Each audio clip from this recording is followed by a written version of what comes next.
Hey, Mandeep. Hey, Dean, how are you? Um, Good. Thank you, sir. Okay. So here's my scenario. Okay. Well, I'll tell you what. First, tell folks a little bit about you, and then I'm going to give you a bunch of hypotheticals. Sounds great. So, I've been a CMO for longer than I would want to admit. So let's just say more than 2 decades. Mostly in cybersecurity, but also in Mhm. IoT, CRM applications in Silicon Valley, mostly in software SaaS. But I've been fortunate enough to also have owned channels and alliances over the years, and also, believe it or not, managed engineering a couple of times, and which is an interesting combination. And my background actually originally started in finance, so I'm a CPA candidate as well. So I've done a lot of different things: small, big companies, mid-sized companies.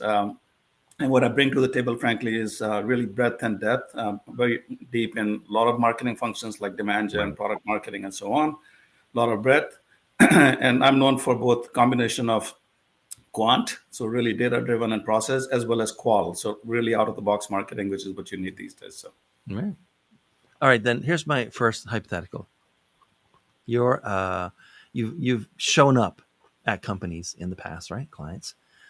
What's the sort of best scenario you've ever walked into, or you can say what's the worst scenario you ever walked into? Like they literally didn't know how to spell marketing, or they're like already on the ball, and you're able, like, you're taking them to the next stage from building a car to building a rocket. Like what was the yeah, best or the worst?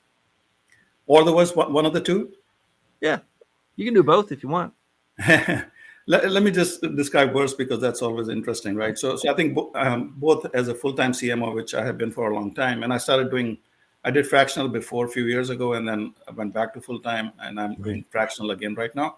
So I would say probably one of the worst would be, and not worse in the bad sense, but when they have no infrastructure at all, right? I Right. mean, nothing. It's like a very small company. They have done marketing, which they thought was marketing, never worked. And you literally have to start from not only scratch, but you have to undo a lot of things, right? And redo with fresh perspective and brighter perspective, and help them grow. And that I think is probably the toughest job, because you literally are starting from scratch, even though you're fractional CMO. Okay, that makes sense.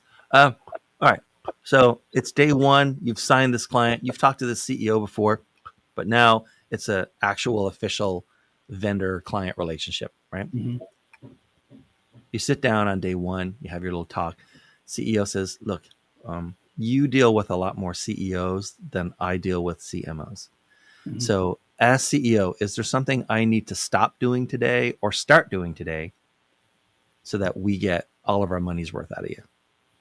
Yeah, I would say the number one thing, when they hire a fractional CMO like me, they have to empower me, right? Treat me Mm-hmm. as a business partner, not as just a marketing dude, right, coming in. So treat me as a business partner who has expertise in marketing. Um, then get me involved in all the strategic discussions as well, because otherwise you're wasting your money. I mean, you can go hire a junior fresh college graduate if you want to just have someone do graphics on PowerPoint, and that's how what you think marketing is. So get me involved in those strategic discussions, get me involved with the team discussions, get my input on vision, mission, and also with the team, right? So then you're working as a unit. Otherwise, you're like sitting in your silo as a contractor, and then you're missing half of the messages, and Right. then by the time you come back, and then they're going back and forth, right? So I think that one key word, if I were to pick one word, is empower, right? That is the ultimate thing, and it's surprising how many CEOs don't do that. I mean, they literally, it's like an afterthought, because you're not part of necessarily all the executive staff meetings, Right. and then they'll go, oh, we need to have this presentation done by tomorrow, or we need to submit for some trade show, and so that it works, but it's so choppy that it's never smooth, right? So that's one advice I would give to any CEO. Okay. Oh, all right. New scenario. You're on stage. You're the keynote speaker. 250 people in the audience. Every one of them became a fractional CMO yesterday. Hmm. Okay. They're brand new. They don't even know like anything. Uh, so I'm going to give you some uh, statements, and you fill in the blanks. You can answer as long as you want. Okay. Number one, you're looking at these guys and you're saying, you guys starting out today as fractional CMOs are going to be shocked by what? By lack of processes, lack of messaging, and I think just the challenge of dealing with, for example, you could be a fractional CMO for one company or multiple companies, right? So you could be dealing across different companies, different sizes. So you have to be adaptable. So you'll be shocked at the number of things you'll be doing. You have to think of yourself as a Swiss Army knife, Mm-hmm. and really be humble. I mean, in some cases, for example, if it's a pure startup, you really have to eat the humble pie, because you're working the things that you used to delegate to everyone. Now you're doing those yourselves, whether you like it or not, whether you've done them or not, right? So you have to jump on that quickly. So get used to that, be adaptable, and be very realistic, because you'll be in for a shock if you're not. And carrying on. And what many clients just don't understand is what? That marketing is strategic, versus just a graphics or an ad. Marketing is about all kinds of, not only strategic marketing, but product marketing, thought leadership, analyst relations, bunch of other things. And you don't have, think of it as a long game, right? You have some quick wins, of course, you have to, but it's a long game. And most CEOs, most companies don't understand that, and they think of marketing as either advertising or graphics or those types of things, right? So, Right. so that'll be the other shock that you'll see, that you have to train people on. And as a fractional CMO, you guys are going to be surprised when it comes to getting clients that you need to what? Um, you need to be very, again, flexible and very organized, and making sure your communication is top of the order, because that's what's required as a fractional CMO. Again, whether you're working as with one client or multiple clients, it gets more Mm-hmm. challenging when you have multiple clients, because you have to prioritize everything in order, making sure you're meeting all the deadlines, timelines, and then you're communicating like hell with everyone. So All right. And now, let's go back to you for a second. You're talking to a lot of prospective clients over the years and in any given day, month or year. All right. Clients, one of the interesting things about marketing is that almost everyone you talk to thinks that they understand marketing, right? And so, mhm. as people talk to you about concepts or platforms or communication channels or tools or whatever, right? What do people talk about with you? What do companies talk about with you that you think is overrated? And what do they talk about that? What do they not talk about? What's underrated that you think more companies should be paying attention to or trying? So these are Overrated and underrated. and these are prospective clients, Yeah. when you talk. Yeah, so I think When you're talking to companies today who are trying to get, improve their marketing, what's overrated as a topic and what's underrated? yeah, so I think it's an interesting question. So overrated, I would say, would be probably graphics, PowerPoint slides. Mm, It's like they all want to focus on that amazingly, which, I'm not saying sure. it's not needed. Of course, it's needed, right? You want to make sure the presentation is great, it comes across very strong, pretty, and all that stuff. But it's way overrated. Content is more important. Underrated, I would say, is there are a number of things, right? Thought leadership is one that comes to mind. People don't understand the concept of thought leadership. It's like, okay, we'll press release, or do let's do a trade show, right? What is thought leadership? Oh, I Hmm. understand branding, but what is thought leadership, right? Right. That part, I think you have to explain, and once you explain, they get it. The other pieces that I think are clearly underrated are customer marketing. I can't tell you, I mean, how many companies I've gone to that there was no customer marketing and they desperately needed it, and it switched the thing completely once you started it. Partner marketing, right? I mean, partner ecosystem is becoming such a big factor these days, and a lot of companies don't even know where to start, and don't do much, right? And then the third one, I would say, another one is influencer marketing. People don't use influencers to do marketing, and you can't just go on a webinar and start speaking. If you have an influencer involved, it goes much better than doing it yourself. Okay. Now, every season, this is season 7, episode 156. Um, every season, there's usually one new question that sort of, can throw some people. So I just want to let you know ahead of time. I'm not trying to Mhm. throw you, but I'm going That's to fine. ask you a 3-word question, and you give me as long as the answer as you need. Okay. So, Mandeep, what is marketing? So marketing can can mean a lot of different things, right? I won't use Mhm. the textbook definition, but marketing is really about making sure that you are not only contributing to the customer's needs, because ultimately it's what does the customer need, right? So it's marketing is job is to make sure that customers' needs and requirements are being met by the product that the company is building, and underneath it you have all the other functions, the tools, the demand gen, the thought leadership, the product, the content, all of that goes underneath to support that, right? But then ultimately making sure that you're supporting the sales force, because sales guys are the ones, and sales, by sales I mean not only direct sales force, it could be partners, right? You Mhm. want to make sure that your sales force is enabled, they have the right messaging and positioning, they have the right pricing, they have the right product specifications, and they are enabled on a regular basis. Like, we used to do, I used to do twice a week meetings, once a month training for all Salesforce, including channel partners, right? To make sure that they're fully enabled. So sales is my customer as well from an internal customer point of view. Channel is my customer. And then ultimately, we all marketing is making sure we're meeting the end user's requirements in a very smooth way and efficient way. All right, that's a good answer. All right, as you're talking to potential clients, what are some of the red flags and green flags? Right, like you see enough of these red flags, and you're gonna say, guys, like maybe I'm not for you.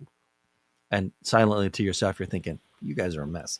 Right? What are the green flags and what are the red flags when a fractional CMO is talking to a prospect? Yeah, I think red flag would be where they don't know what they want from fractional Yeah. CMO, right? They'll be like, oh yeah, I need a fractional CMO. Why? But that's always my first question. Why do you need? Well, Mm-hmm. I need to have someone support trade shows. Well, that's not fractional CMO. You need a event coordinator, right? Mm-hmm. Or they would say, I have everything in place, but I just think I need a CMO. I think those are the red flags because they don't know exactly why they need you, but someone has either the board or someone has told them they need one, right? That to me is a big red flag because without the goals and priorities, it'll be it'll fail on both sides, right? So it doesn't make sense. Right. The green flag on I think just reversing that, they know exactly what they want. They're like, like I was approached by a CEO recently, and they said, Mandeep, we got good content, we got good product marketing. We just don't have a pipeline engine. We don't know how to do demand gen, right? We need your help, right? So that is very clear goal, which obviously then I have to educate them on, hey, even for demand gen, you need a lot of underlying things like the content and everything else is supported, but at least they know where we're going, right? Or they might not have a vision for the company, right? That could be a red flag.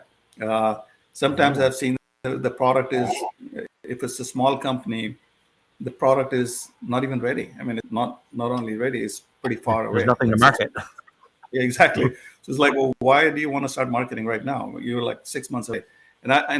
I'm a big believer of marketing ahead, like 3 months before you do the product launch, because you need that much time to build the momentum. Mm-hmm. Build the sales cycles. Sales cycles are in software now 9 months or more.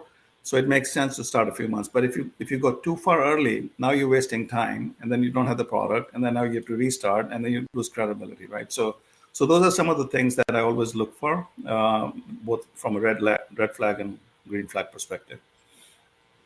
And then it's 2025. The economy has been all over the place for the last few years, up and down, and up and down, and sideways even. Um, do you think, or rather, what are you seeing as like companies sort of shifting their marketing priorities or strategy in 2025? Is anything sort of being moved to the forefront, or are people scaling back? Are they making, sort of strategic investments or paying attention to this area but not that? What are you seeing? Yeah, I think so. One of the thing, sorry, one of the things that I've seen is that there's definitely more movement towards more hiring and more Mm-hmm. budget spending, right? Okay. 2024 was really bad, right? I mean, everyone was delaying the decisions because of the economy. going out. I apologize. No, the power's going out, so that's not good. Okay, go ahead. Yeah, let me plug in real quick. Sorry.